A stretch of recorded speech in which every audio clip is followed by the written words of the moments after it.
I believe that they know something, and it's not the first time humanity's been wiped out. It's not going to be the last time. So let's learn the lessons that were left to us by the last civilization. You can clearly see the machine marks on these spindles. Yes. I mean, the lines are perfectly clear. And, you know, at sites like Kokare, these spindles are 2 or 3 times this size. And I think that it was deliberate. I think that that civilization knew that stone was going to be the only thing that was going to last. And so these structures are not just impressive, and there's not just similarities across the world. I think that they were encoded. They're trying to tell us something. Yeah. And if we have open minds and we look at it and we start looking at all the sites all over the world and linking it together, we may be able to learn the story, or at least parts of it.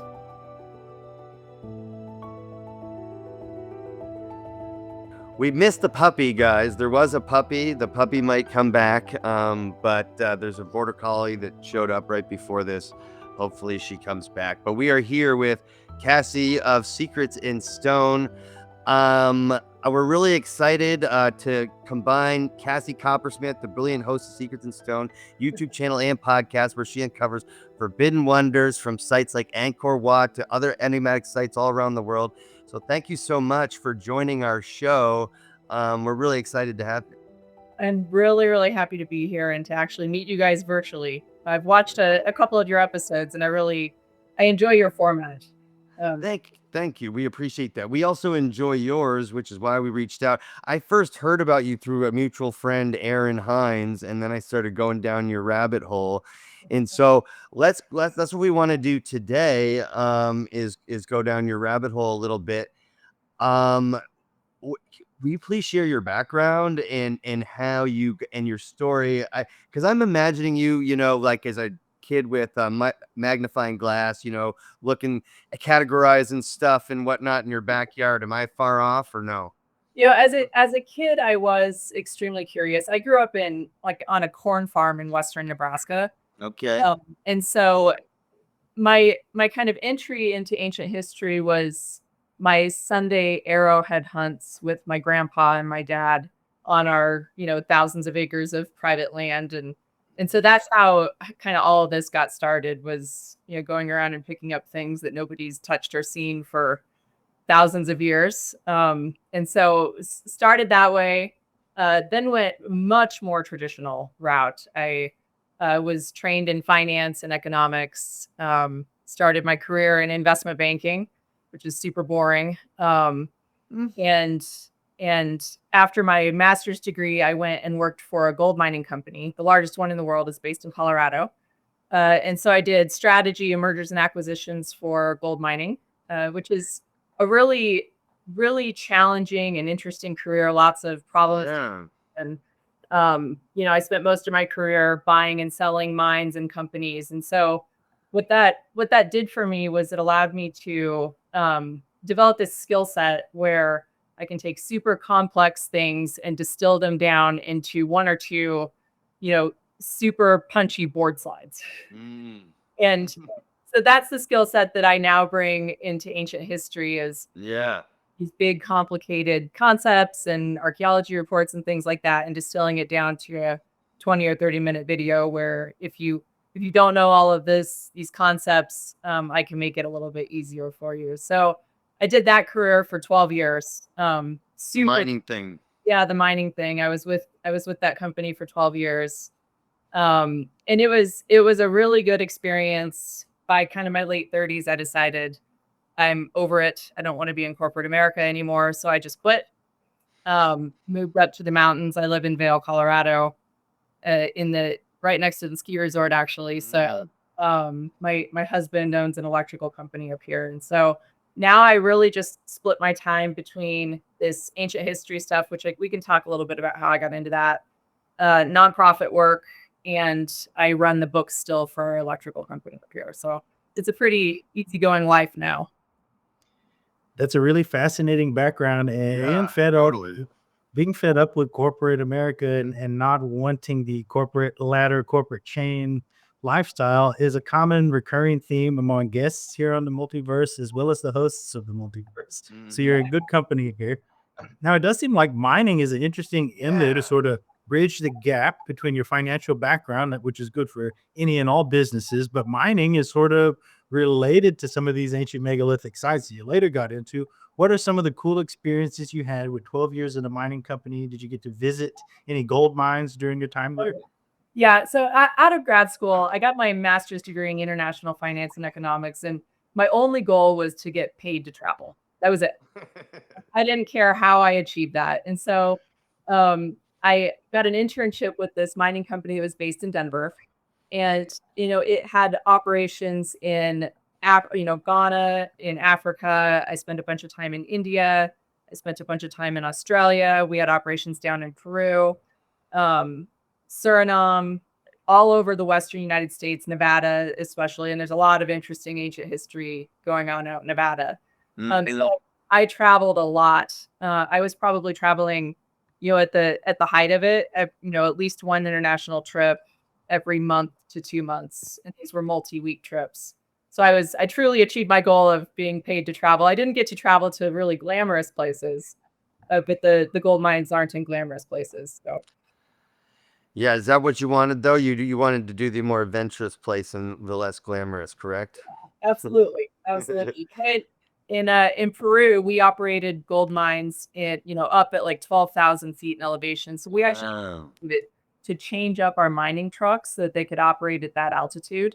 Mhm. So spent a lot of time in places, Lima and north of there around our mines. So That's very interesting. You mentioned earlier growing up in Nebraska and having things literally in your backyard. Were you aware of the extent of the mound culture that was in the area when you were a child? Because I was born in Iowa, and I just found this out like 4 years ago, like from Dr. Greg Little, that there's literally thousands of them everywhere in that area. and there definitely are in eastern Nebraska and Iowa. They don't really reach where I lived. Okay. The short answer is no, not until the last couple of years Mm. have I become aware of, I think our history here in America is really fascinating. I plan on doing a future episode on not just the Clovis points and kind of the ancient technologies that came here, but the mound cultures. It's similar to what you see all over the world. I think they're definitely. Extensive. Yeah, yeah. So you're thinking about doing a video, because that's the thing is that's what Graham Hancock is really talking about in his new book and his most recent book is, the extensiveness of like North America and South America and how it's just blowing the lid off the timeline, which is kind of a theme of your show, right? Is like challenging the timeline a little bit.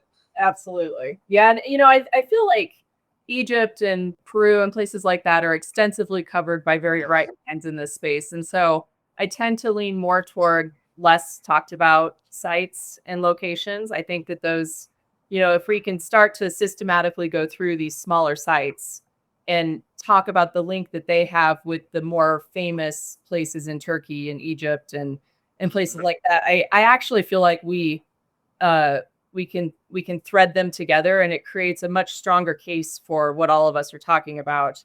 But yeah, that's where I spend most of my time, with the smaller sites. Yeah, we're talking about is global, like an ancient global civilization at one time that existed possibly before the last ice age. And I've been talking, like my friend Ashish went to a lot of the places you recently went. You went with Derek Olson, and I would love for you to tell us about that. I met Derek last summer in Egypt. So I did Hugh Newman's England tour. Mhm. And Derek was a co-host on that tour. And Derek and I just got to chatting as we were walking around these sites. And he said to me, you know a lot about this kind of stuff. Maybe you should be on my podcast. And I was like, absolutely not. There's no chance I'm going to be on your podcast. And then fast forward almost a year, and of course, I was on his podcast. And one thing led to another. Ended up starting my own. But he and I have been, very closely tied. I've been on his show 3 times now, and he has just been really incredible. I think he's a model for people who are established in this space, taking others under their wing. He had an hour-long phone call with me just to talk about different technologies you should use for podcasting, different strategies. But I'm a finance nerd. I didn't know anything about YouTube. Yeah. So I just shout out to Derek. He's just a really phenomenal human. And if you haven't had him on your show, I would highly recommend it. But anyway, he had asked me if I could be a co-host with him in Cambodia. I went to Cambodia in February of this year, and he and I talked about Cambodia on our episode together. And of course I jumped on it and spent a week with him on a tour he had, I think, almost 50 people on the tour. It was a really good week. And then I stayed for another week afterwards and went up to Laos and Cambodia and just did a little travel on my own for the next week. But yeah, the tour was great. That sounds amazing. And from some of your recent videos, you're showing a lot of what like Brian Forster's been showing forever in Peru and stuff like that, where you've got complex megalithic building with, you know, other less complex building on top of it and whatnot. And we see this all over the world. Could you talk about some of the sites? Like I'm trying to remember the one that I just watched. It was the most recent video you put out. Yeah, we'll walk through up at Laos. Yes, walk through. Yes, exactly. Yeah. And can you talk about those like that? And because you're right, we these are less talked about sites that have the same qualities that we see everywhere, right? Yeah. I think Cambodia, I must have lived a past life there or something, or maybe multiple of them, because I am obsessed. Yeah. It is a full-blown obsession. We'll be watching TV at night. I'll be deep in foreign language archaeology reports, trying to figure this stuff out. But I guess one small step back, I think Cambodia is one of those places that nobody really talks about. Nobody does deep research into Cambodia. You Praveen there, and he focuses mostly on India. He has a really good ability to compare sites in India and Cambodia, but really a deep dive into Cambodia, I don't feel like anybody's done this. And it's not just that these sites are old and have clamp marks and mortarless stone that bends around corners. That's cool. It also has That's all right. Ancient pyramids. It has this Lidar scan that happened there in 2012 and 2016, which was only 10 years ago. It uncovered the kind of stuff that you don't see anywhere in the world. I mean, there are spiral embankments that are a perfect spiral that go a mile that nobody can explain. They're like, oh, maybe it was a garden or a water feature. No, I think that they're all connected. The alignments there are crazy. And then if you start looking back at some of the archaeology reports from the 1930s, the place has been extensively looted all the way up and through 80s and 90s. So they've lost a lot of the things that Egypt still has, right? The really precise statues, this evidence of lathing technology all over the place. Mm-hmm. And so it's a playground for people like us. And once you get on the ground, all of the stories you hear about the Khmer Empire and the fact that everything was built between 800 and 1300 AD, none of it makes any sense when you're on the ground. So it has become a full-blown obsession for me. Yeah, I love how I love how people like you are doing this, because the conventional narrative like growing up was that like, hey, the past has been figured out, we got it. So and then like when you're able to go like on site and then project that to the world, and like people love that your style of video where it's informative and it's like in it's that 20-minute ish range that people really like. And I think that's really hitting home for a lot of people and a lot of channels to spread this message. And I just the Cambodia thing like just blew my mind. I was talking to my friend Ashish about it, and he's going back, I think, with Praveen soon. So I'm waiting to have him on. But then I saw that you had just been there, and so what was like? Do you have like a standout like site there that like really just or standout like out of place technology that you saw there that was just like you can't wait to share, that you'd like to share with us? I think two. One, I'll just go back to the Lidar. Mm-hmm. It once you peel away sort of the jungle canopy of Cambodia, for centuries they've been trying to figure out how are the different sites linked. Mm-hmm. So how big are these water features? Like they have these water features What are they called? They're berets, B-A-R-A-Y. Yeah. The biggest one is 8 kilometers long and 2 kilometers wide. It's engineered by them. They made it. Oh, well, somebody did. Somebody. Yeah, right. You know, it would have taken the equivalent of 53 Giza pyramids worth of dirt to dig these things out. Right? So to me, that it just begs the question, what was actually going on here? It's not, in my mind, it's not a series of temples. I think there are certain structures there that were meant to be spiritually enlightening temples, right? You go in there, you feel the energy, and you can tell that that's how they were made and why they were made.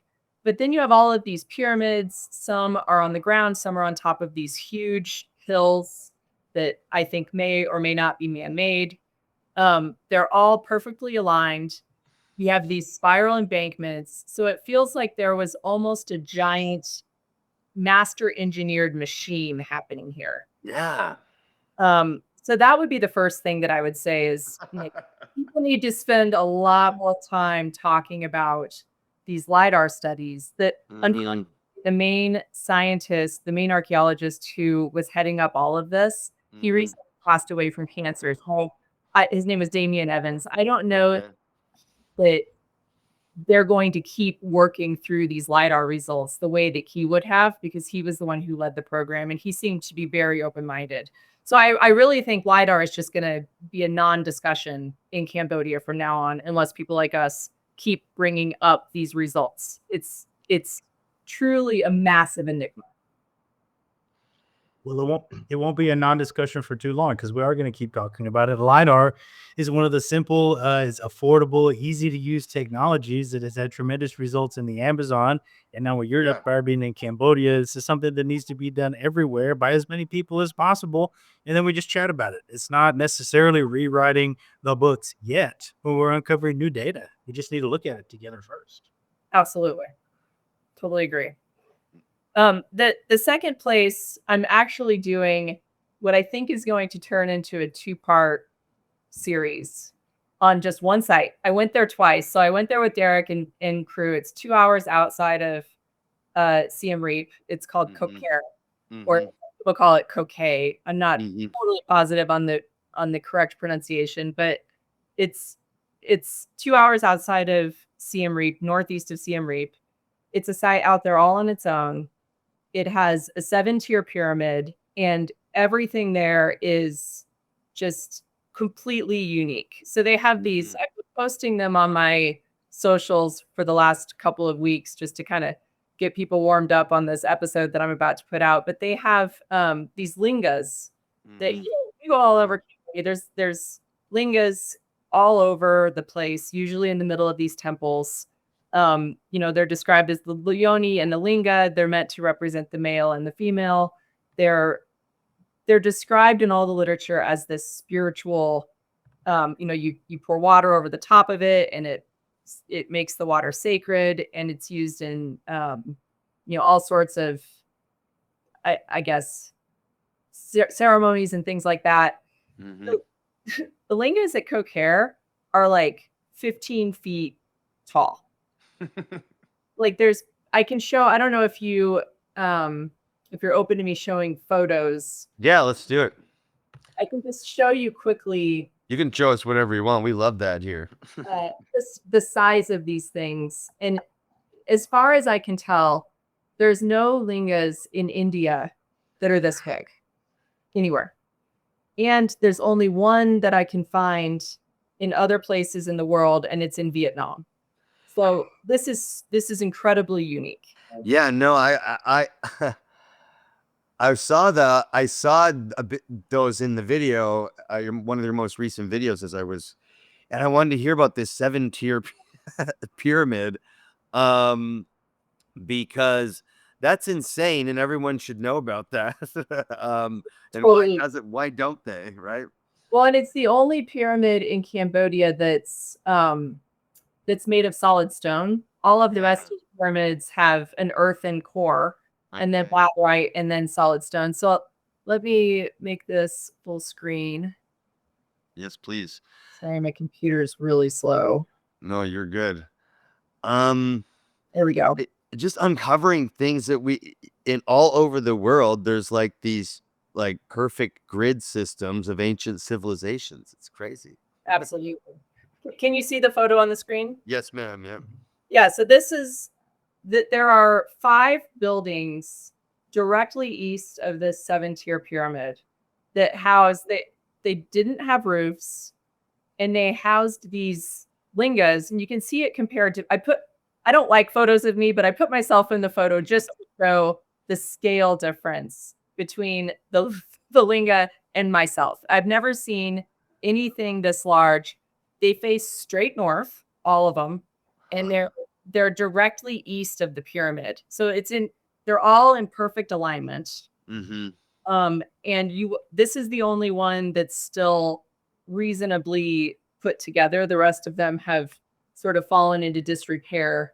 But then I was, wandering around the Kokare site, and as I do when I'm all by myself, I tend to just go into the back and look inside fences and things like this. And this linga was lying there, inside a fence, completely away from the site. I don't know where it came from. I don't know which original temple it was supposed to be in, but look at it compared to the size of that picnic table and those hard hats. It's enormous. It's enormous. Yeah, it is. That's wild. The other one, so there's a really tall hill on the eastern side of Siem Reap. The men never change, I tell you, these dudes. Sorry. Okay, No, so that's okay. this hill on the eastern side of Siem Reap, it's right next to a huge mound field. It's got 100 mounds in a perfect grid-like pattern. And you climb up this hill, and at the top of it, there's this linga. And this linga is probably a third bigger than the ones at Kokare, at the very, very top of this mountain, overlooking a mound field directly east of the Eastern Beret. So what I'm starting to think about is, were these actually used for something other than ceremonies? Yeah, like, right. That more than just, fertility. exactly. In the ancient Hindu texts, which I'm really starting to dive into now, there's one text that talks about a lingam as a pillar of fire, is the way it's described. Mm-hmm. So what I'm starting to play around with is, were these actually machines? Mm-hmm. Were they part of, why are they at the top of a mountain next to a mound field? Why, right, directly east of the only completely solid pyramid that we have in Cambodia? These are a real mystery that I have no idea if I'll ever get to the bottom of, but gosh darn it, I'm going to try. So are these phenomena these only in Cambodia, these lingams? No, smaller versions of them. So this picture right here is the one that I was able to find in Vietnam. Okay. And it's not nearly as big as the ones in Cambodia. But as far as I know, there's one in Vietnam. There may be one in Indonesia that I can't find. Mm-hmm. And then the rest of them are all much, much smaller. So were they later versions of these original massive ones? I think that's a common theme. Would you mind going back up to the one where you're standing next to it? I'm sorry. I just wanted to see that one more time. I just was thinking about the comparison between the lingam and then the structure around it, and if it was like you felt like it's the same building style. The structure around it, is, I'm trying to get, there you go, is you can see the size of these stones. They're all very well put together, but they look absolutely ancient. Yeah. As does everything at Kokare. Okay. So I don't know, were these originally standalone? Archaeologists argued about it for a long time. They first thought they were so big, there's no way the Khmer could have moved these stones. So therefore, it must have been built out of living rock. They've disproven that. These were all standalone structures that they built. So were they out there on their own, and then they later built these buildings around them? I don't know. But if you see where it connects to the building, that actually goes through the wall, and it's an opening. If you walk around the building, the north side, you can see the end of it. So my theory is that these were all built as one structure. You know, if you look directly from the doorway that's behind me in that photo, if you look straight out of that doorway, the pyramid's right there. You can see. Yeah. Wow. Wild. Yeah. Was there a roof to this, do you think? I don't Probably think so. They originally thought it might have been, of course, archaeologists always believe that the roofs are wooden. I personally think that this had something to do with water and energy. So if water comes through the top, and because it would flow over the Linga and out that spout that you see. So was water part of this? Yes, I certainly believe so. The Khmer Empire, or what is being attributed to them, they have huge berets, water features everywhere. Just north of this site with the Lidar, they discovered a 7-kilometer long dam. So it would have created the largest natural reservoir in Asia, and they didn't even know about that until 10 years ago. Wow. That's an interesting point. You described how the sort of derivatives of those lingams, smaller, use ceremonial purposes for purifying water, kind of like holy water that we might think of. On a much grander scale, that may have also been the purpose. If it's treating water from a river that's been dammed up, or runoff from a rainwater collection system, something you do with that. Yeah, and there's, if you allow yourself to kind of step back, you can see. So do you mind if I close this screen? Yeah, go for it. Yeah. Can't see you guys when I'll just. Yeah, no worries. So we were at a really cool dinner with Derek and all of the people in the tour group, and I was looking at the waitress's clothing. She had this beautiful traditional Khmer outfit on. And as I was looking at her, I was struck by the fact that her clothes are identical to the clothing on these ancient statues found at Kokare. Wow. Identical. It's exactly the same. Amazing. I think it's, if you allow instead of doing the reverse of that and saying, well, she's dressed like a Khmer, the Khmer Empire dressed like that, therefore the Khmer built these structures, I think you can reverse it and you can say they came across these totally undescribable and unexplainable statues and images across all these ancient sites. The kings, just like in Egypt, wanted to be like the image they saw to portray a godlike kingship. So they dressed like the statues. And then it continued down the line to when Cassie went to Cambodia and saw the waitress dressed this way. I think, same with the Lingas. I think, over time they adopt these things that they view as unexplainable and holy, and it becomes their culture. Yeah, I see that, the inverse of that, and like, why do you? This is just for both of you. But why do you guys think that's so like difficult for people to do when it comes to dating, and like cultural, like, is it really just that the academic world is too slow, or what?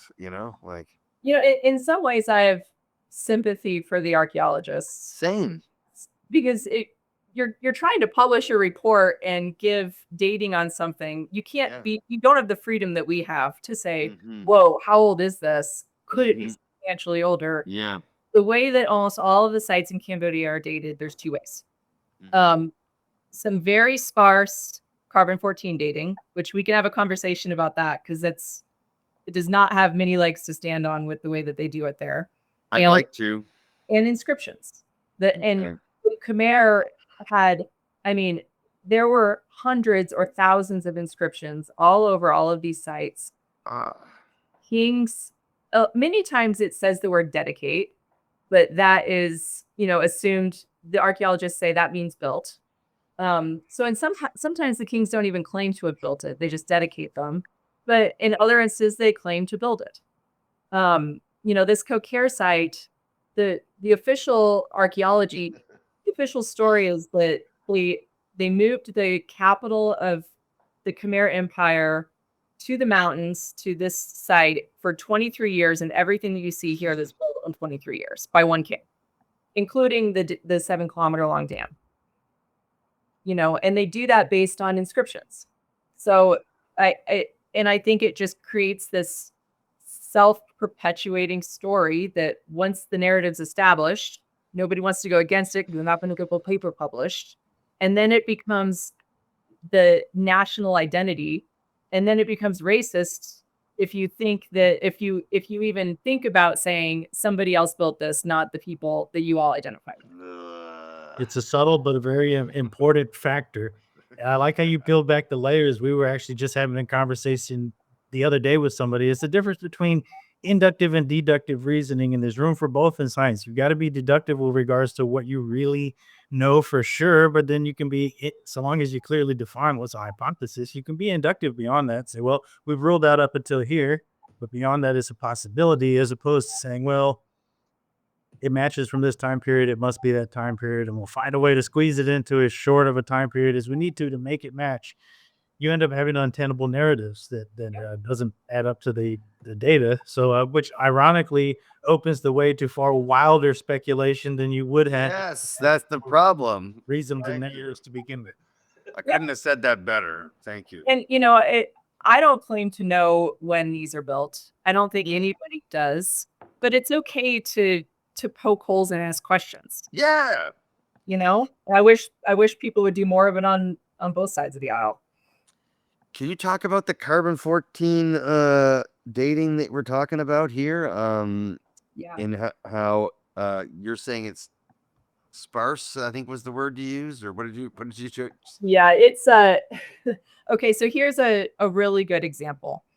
The first pyramid that was built, according to the official archaeological record, was built in like 800 AD by Indravarman I. So he was like the third or fourth Khmer king. And he came out of nowhere. He built a huge beret. He built the first pyramid in Cambodia.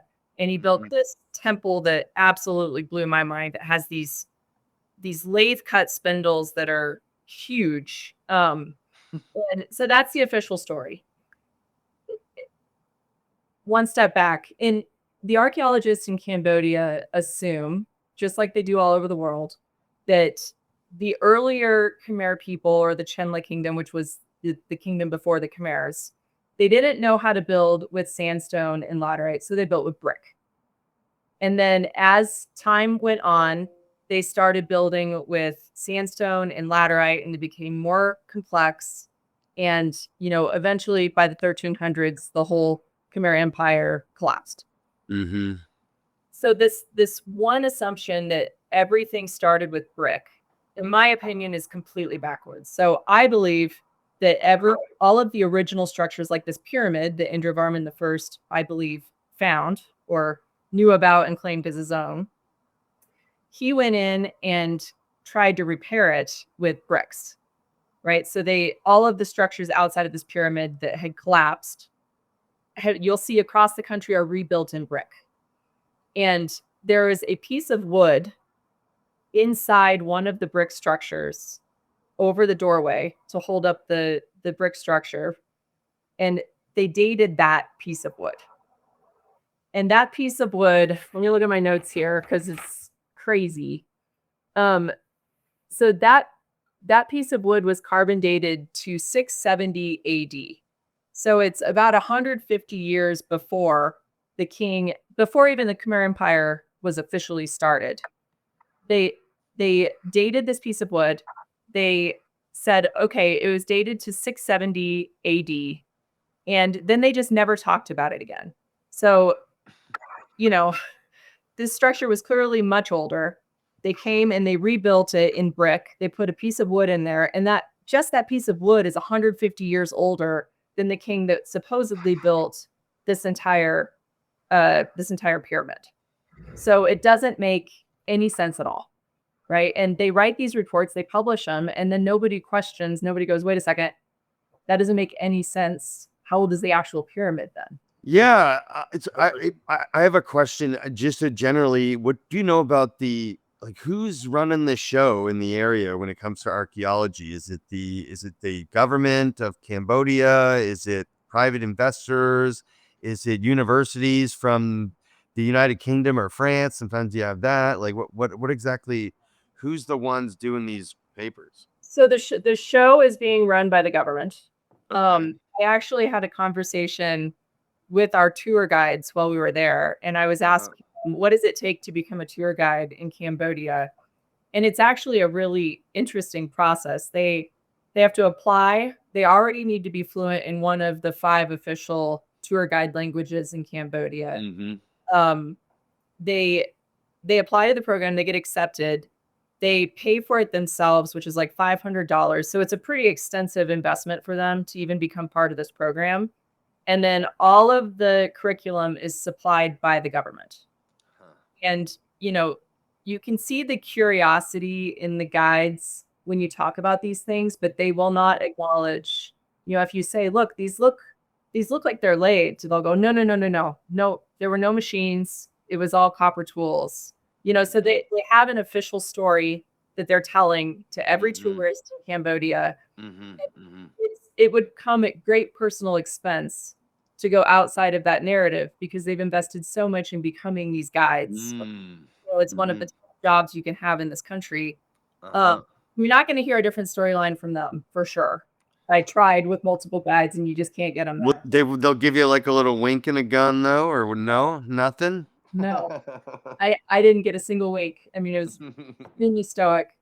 And they, like I said, they'll watch your presentations. I gave a presentation to Derek at the beginning of our tour, and they watch it and they're interested, but they won't acknowledge it at the sites.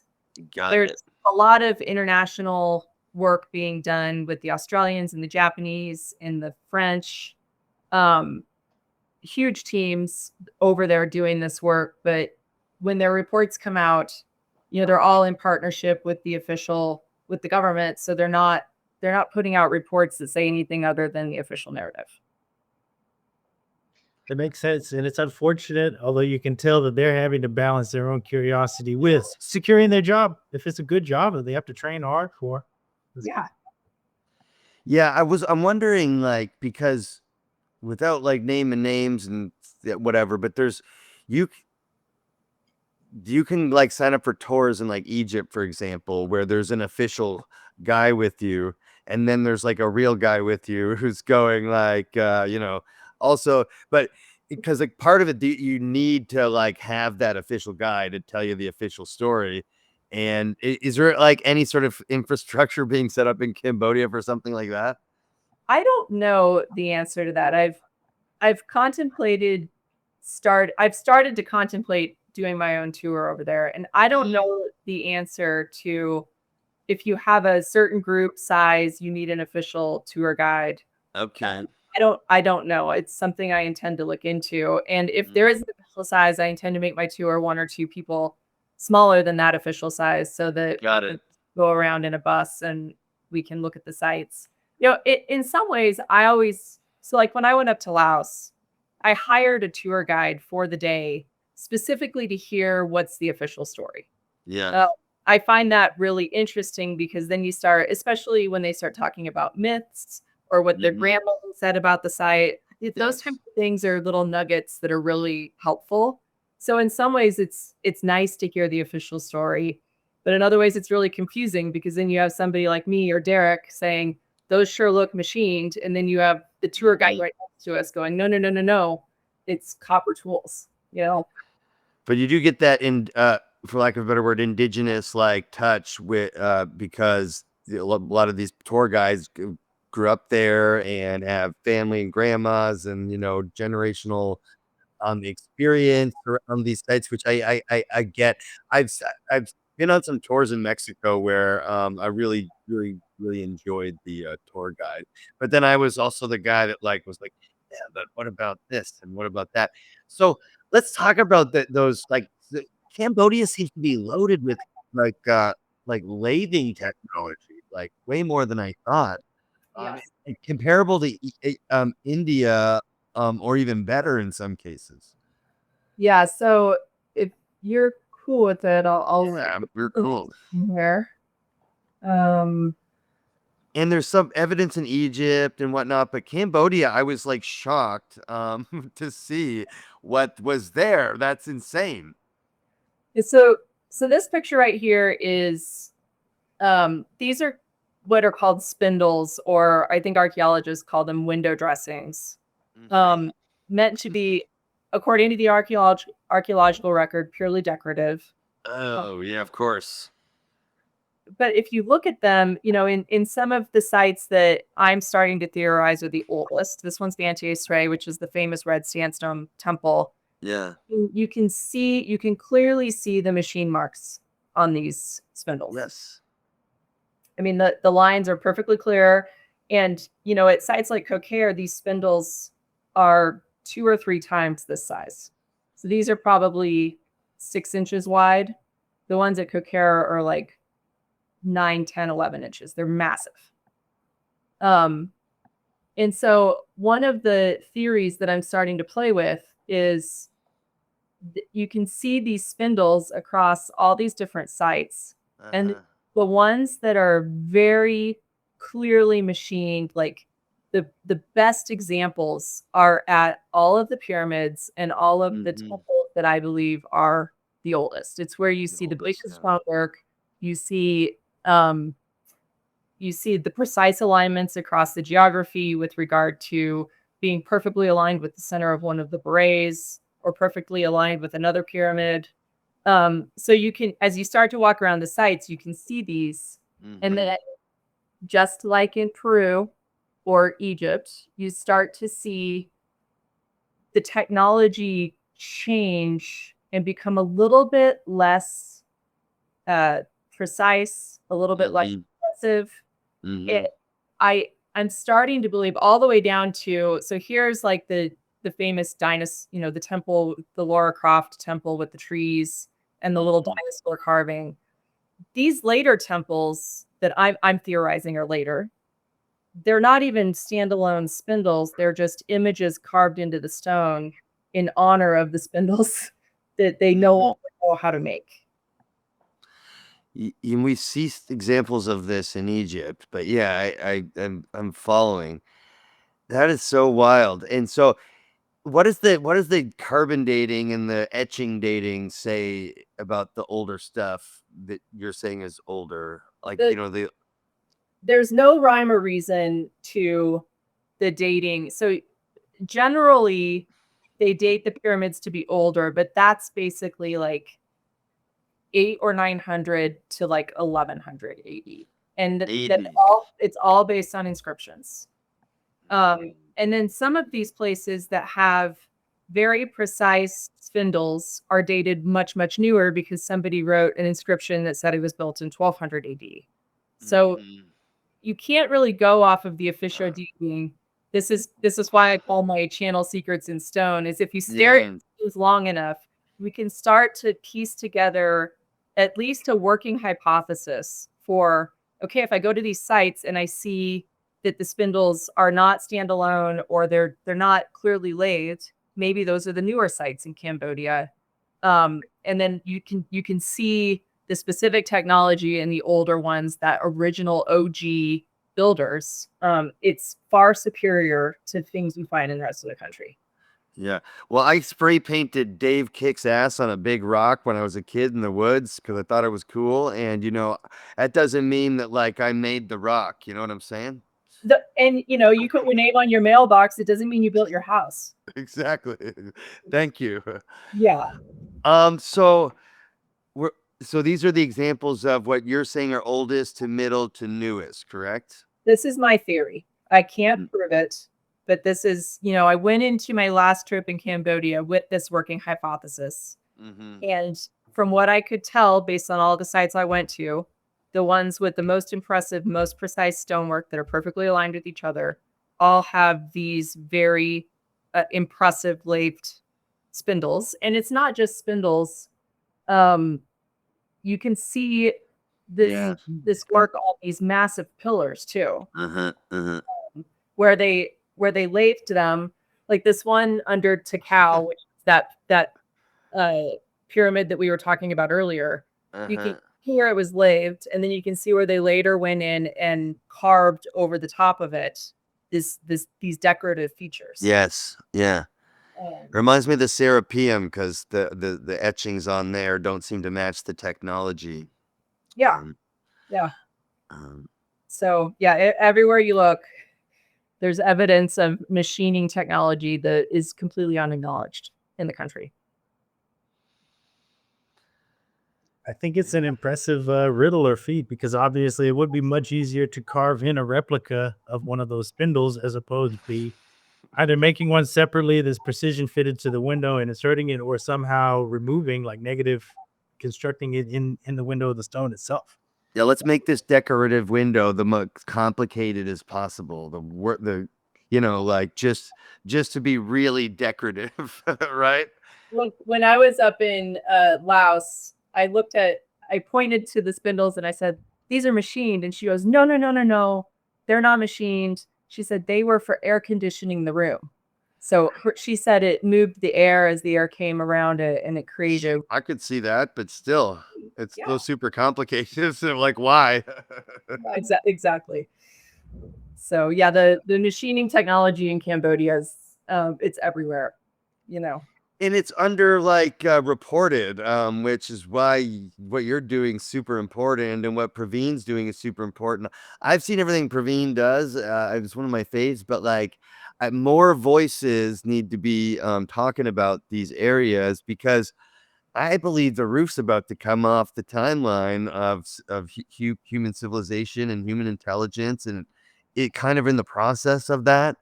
And so people like you, and that's why I love Aaron, because he has got all these videos of him at sites that people know about. It's not like they don't know they don't exist, but like in mainstream, people are like, wait a second, there's like a whole city over here and over there and under this canopy, and it's like, yeah, there is, and we have no real idea how old this shit is, Yeah. like. And by the way, it looks exactly like that other site in Egypt and Ethiopia and Syria. I mean, you start going down the line, and it all looks very similar. So I'm glad you mentioned the Ethiopia videos. I really enjoyed Yes. your series on Ethiopia. I had read the Sign of the Seal by Graham Hancock last year, the summer, which described his sort of journey through Ethiopia as he was investigating the whereabouts of the Ark of the Covenant. So he described these places, and I appreciated getting the visual representation behind it of you visiting those sites. The first video was on the obelisks, huge obelisks in Aksum. What's it like investigating those? Well, to be clear, I have not been to Ethiopia. I'm going this summer. I I stumbled across the obelisks and I was like, wait a second. These are, the largest obelisk was 500 tons. It, not just What? moved, but it was stood up.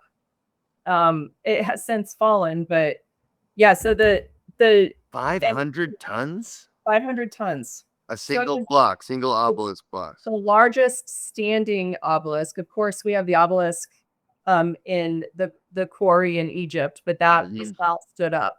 No. This is as far as I understand it, the largest obelisk that has been carved and stood up. Wow. So it, and it's the obelisks are super impressive, but then it's just like any rabbit hole. You start doing more research and you can see these underground chambers with these perfectly fitted stones, plant marks. I mean, it all looks and it's close to Egypt, right? So it wasn't the same culture. It was one of those it was one of those research topics that started with one episode, ultimately turned into 3. And it just became a huge fascination of mine. And I'm going there this summer. I'm looking to try to do a tour there. We'll see. We'll see how it goes. I'm not going to do a tour somewhere that I haven't been. So I'm going to go on the ground. I'm going to figure out how hard is it to travel there? How safe is it to travel there? Come back with some sweet footage, and then hopefully try to do a tour there next year. Hey, are you going to go to the church that has the Ark of the Covenant? Yeah. Yes, I am going to go. I am going to go down to the rock-hewn churches of Lalibela. All of that's within a couple hours of each other. Nice. So yeah, I'll see it all. And the pyramids, and there's pyramids there as well. There's pyramids north of there. I don't believe there's any in Ethiopia, but I'm always surprised. I think that what we're defining or calling Egypt versus Ethiopia is fairly arbitrary, a modern geopolitical era, and that what may have been back then was simply a Nile River culture, a Nile River civilization, Right. would have instantly linked those, more south to north as opposed Exactly. to wide. Not only that, but the temples in northern Ethiopia are identical to the ones in Yemen. And if you look at the official reports, they're like, well, there may have been some influence, but these were entirely different cultures building these. And I'm like, no, it's exactly the same imagery. They all have the same number of pillars and exactly the same alignment. Like, this was the same culture that built these. You can't tell me they didn't just swim across the water and build more temples on the other side. Of course they did. Especially given the time and effort that it takes to build those structures. It's not like making a Photoshop or a photocopy as we would today, copycatting. You had to have a lot of deliberate effort that went into all of those. I think that the thing that always amazes me is the way that archaeology decides that these small local tribes will just decided one day that they were going to build obelisks that are 500 tons, right? Because they found their coins or their pottery or whatever around the site. The same thing is happening in Cambodia. They don't take a step back and say, okay, but how? How did they build this? It wasn't a national project. That's specific technology and skills that takes a long time to develop by very, very advanced people. Yeah, that's just it. Technology takes a very long time to develop, especially one that seems to do magic with stone that we can't even do right now really very well. And so and the wild thing is I keep learning about I learned that there's megalithic structures in Yemen from you, and I think about this every day, and that's what's crazy. Could you tell us about your trip to Yemen and the kind of the things that you found there? Because I have not been to Yemen either.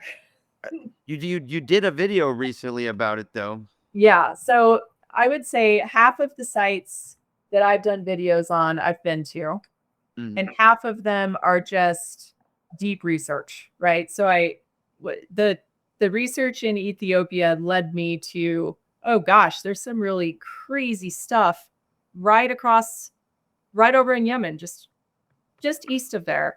And so I started deep diving into Yemen. So all of that is armchair research. And that is impossible to travel there with the war going on. So yeah, that's what I was wondering. Unfortunately, before I can get to Yemen. But yeah, the stuff there is. I wanted to show just quickly some of the blocks we're talking about, but yeah, just from your video. But those windows, the false windows in those temples in Yemen, they look machined. They do. They're crazy. So, and most of the stuff in Yemen it's buried under 20 or 30 feet of sand. It's excavated by archaeologists and then promptly recovered in sand, which in some ways that's a good thing given the wars going on.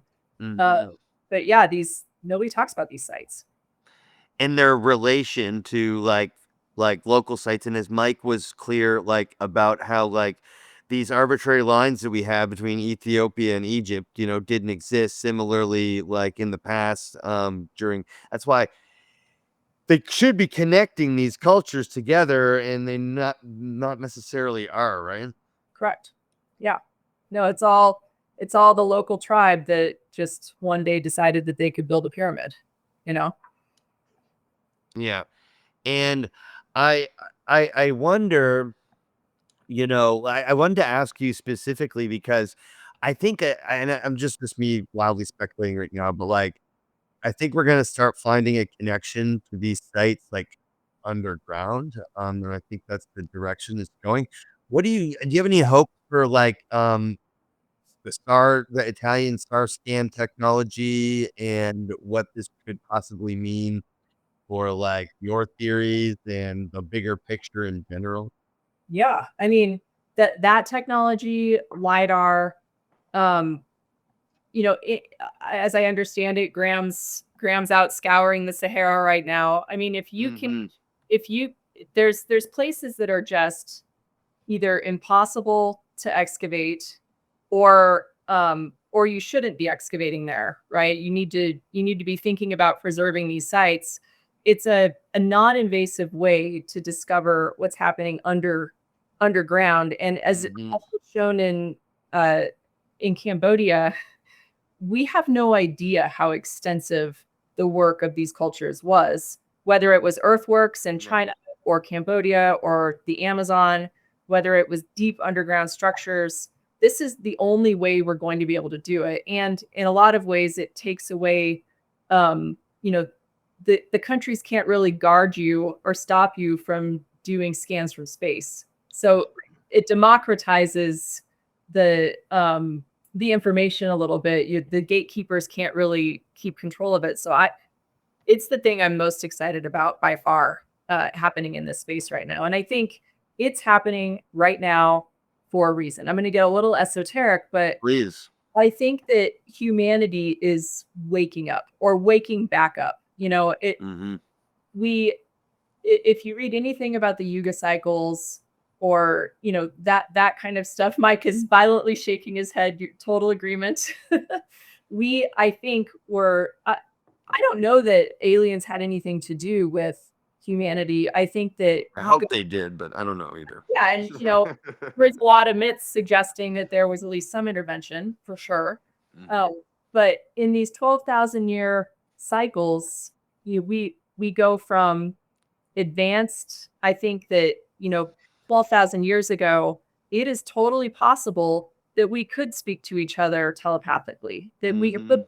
move stone with sound, that we could do all of these things as we've gone down to the bottom of this cycle where we are now. We are not the most advanced we've ever been. We're kind of knuckle draggers right now. Yeah. Oh, for sure. Yeah. And I feel like Culturally, yeah. we're starting this upswing where people are waking up, whether it's psychedelics or just general mistrust of the government and the official story we're being told. So I think now Which is is well earned by the government and the official story. well, They've earned that. Well, they've earned that. yeah. So now I think is the perfect time for this technology to be coming out, Mhm. for people in our space to just be asking questions and poking holes. I Mhm. think people are more open to these ideas than they were before, and I think that's Oh, going for sure. to. So I think it's all happening right now for a reason. I'm glad you Great said point. that. Yeah, go ahead, Mike. That's really encouraging. So, like the advent of small cameras, camcorders, GoPros, that brought it to one level. Then you get okay, drones, handheld little drones. That's great. But once you bring in satellite technology, the gig is up. You can scan the whole Earth. Like that's where we need to be going with this. Yep. Yeah, it seems like what's interesting is like people like Matt Bell and other people like who are less public, like but are super interested and have resources, are like, yeah, let's dig that hole or let's poke in there. There's the real effort of citizen archaeology, kind of going because there's no structure. Like there was a systematic structure, academic structure to archaeology and sociology for a long time. It just doesn't fit in right now with the technology and the questions that are available today. So what's interesting is seeing sort of this um, this community build up online who's asking all these questions and trying to organize in a way that's like legitimate and making these messages so that we're not just talking about, this subject does not get lumped into like, quote the, even though I love this show, Ancient Aliens, because that's not what we're saying necessarily, Right. just saying that the timeline is obviously, I mean, I can't remember what I ate yesterday, like it's like, to say that the further we go back in time, we can make any reasonable guess at like who was doing what 10,000 years ago. We have to be very careful, you know? The only thing that lasted 10,000 years was the stone. So, Exactly. and I think that it was deliberate. I think that that civilization knew that stone was gonna be the only thing that was gonna last, and so these structures are not just impressive, and there's not just similarities across the world. I think that they were encoded. Mhm. They're trying to tell us something, Yeah. and if we have open minds and we look at it and we start looking at all the sites all over the world and linking it together, we may be able to learn the story or at least parts of it. Man, that's starting to happen. I mean, I feel like guys like Graham Hancock, but then like newer content creators putting these stories together in like the way that you do, or Ben Van Kerkwyk and stuff like that. That's happening, and we are kind of learning the message. It's weird, because I think the powers that be are digging holes in the mountainsides and underground and stuff just in case. Yeah. But really the only thing that would be left from our civilization is like what, the Hoover Dam or something like. I can't think of, they'd probably in 10,000 years they'd probably think the Hoover Dam was like related to Egypt or something, you know what I mean? Right. Yeah. It's interesting. I live in Vail, Colorado, and up here, Mhm. of course, there are a lot of people with billions of dollars. And a trend you see in all of the houses going up here, my husband's an electrician, so he's building these houses. Now, is everybody has bunkers, everybody has backup generators. Mm. The top, the elite in our civilization and in today's society, I believe that they know something. Oh, Um, and and it's not the first time humanity's been wiped out. It's not going to be the last time. So Mhm. let's learn the lessons that were left to us by the last civilization and not just Mhm. didn't exist.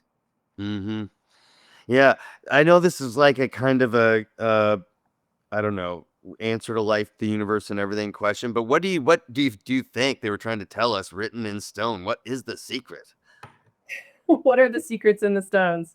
I Ah. don't know what they were trying to tell us. Um, except that clearly um, they were tuned into the energies of the earth for sure. Mhm.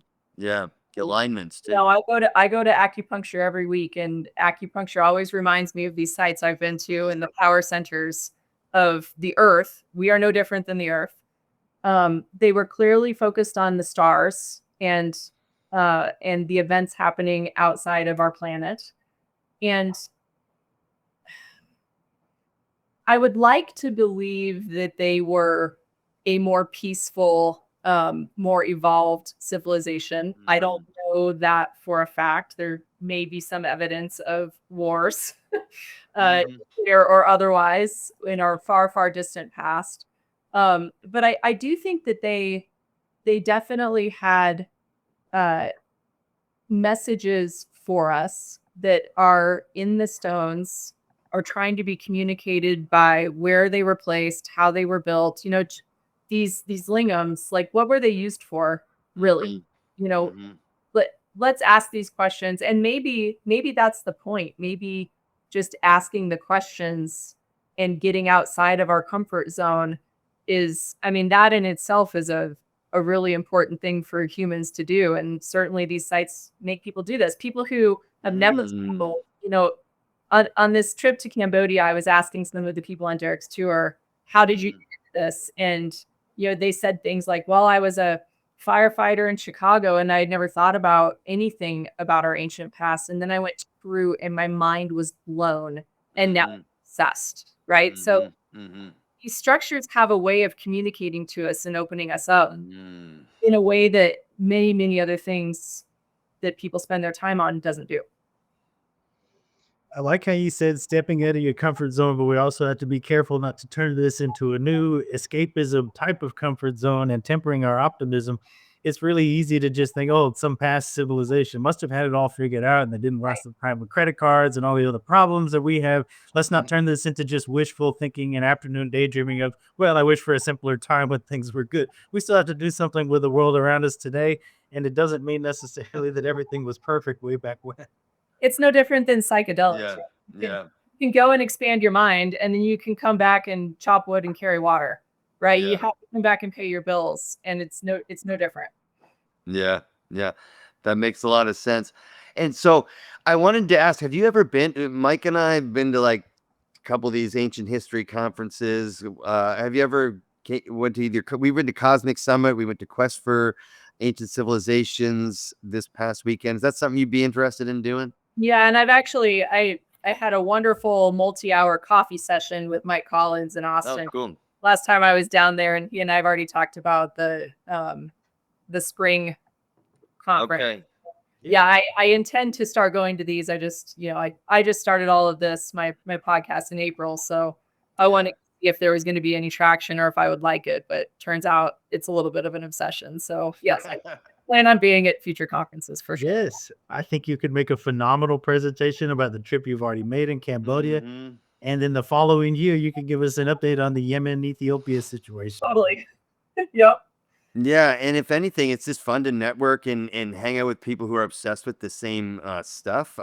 And it's because you meet them online and whatever is totally different, but when you in person, it's like, it's kind of like your tribe, Yeah, I've got a couple of nerd friends who love this stuff, but by and large, the people I identify most with are people like you guys and the rest of the Mhm. people of the space. It's a really fascinating area to spend our time.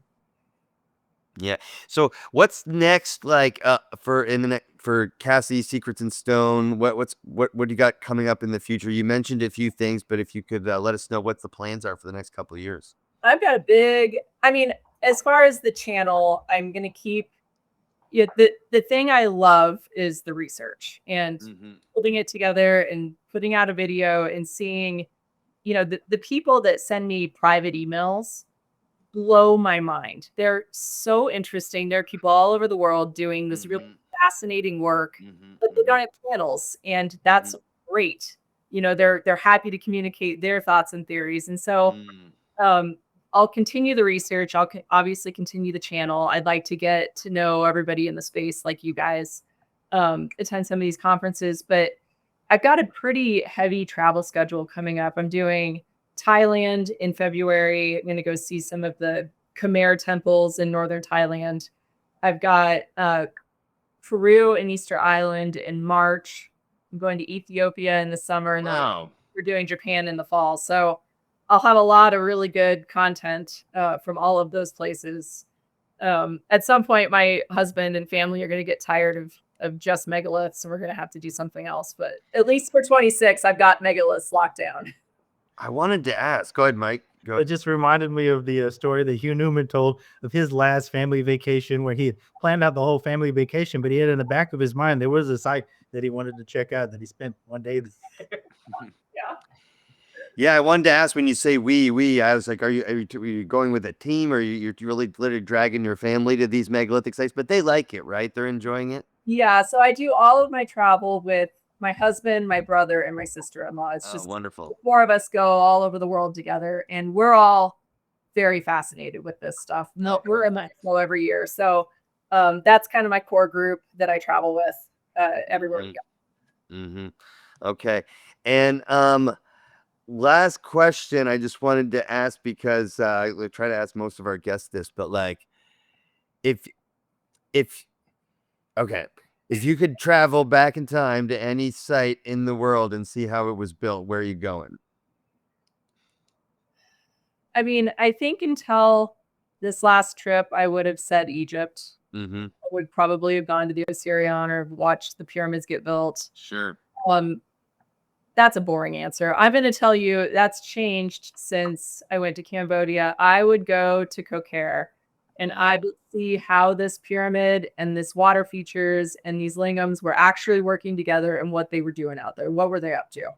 The water features are insane, and so everyone needs to go. If you're watching this, go watch Cassie's video about this. It's the most recent one, correct? The Wasu in Laos is the one I just put out, and I'm working on Cook Hair right now. It's going to come out right before Christmas. It's going to be bigger. Got it.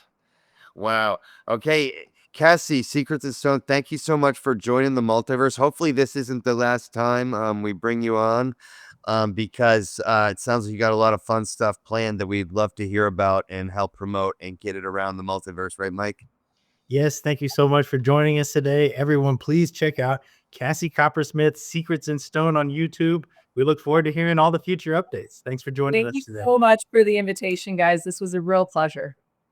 Thank you.